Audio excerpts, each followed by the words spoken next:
Investigating processes on genetic and protein levels is crucial in crop research.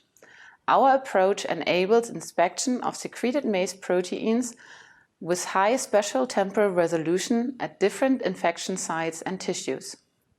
The Trojan horse method exploits Ustilago maydis secretory capabilities. It circumvents time-consuming and challenging maize transformation and facilitates detailed studies on secreted proteins within the maize apoplast. Detailed information on proper infection of adult maize leaves, tassels and ear ensures a successful study of infection progression and protein function in the target tissue.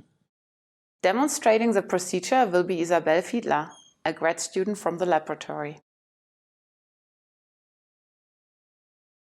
To begin the experiment, scratch U maydis from a PD agar plate using a sterile Pasteur pipette. Inoculate 5 milliliters of YEPS light medium with U maydis. Grow the culture at 28 degrees Celsius with constant shaking at 200 RPM for 16 hours. The next day, mix 900 microliters of fresh YEPS light with 100 microliters of the overnight culture. Measure the OD600 using YEPS light medium as a blank in the spectrophotometer analysis. Dilute the overnight culture with fresh YEPS light medium to an OD600 of 0.2.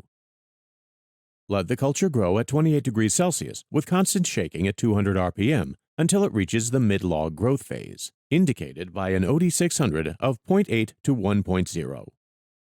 After incubation, harvest the cells by spinning them at 3000 times G for 10 minutes. Discard the supernatant.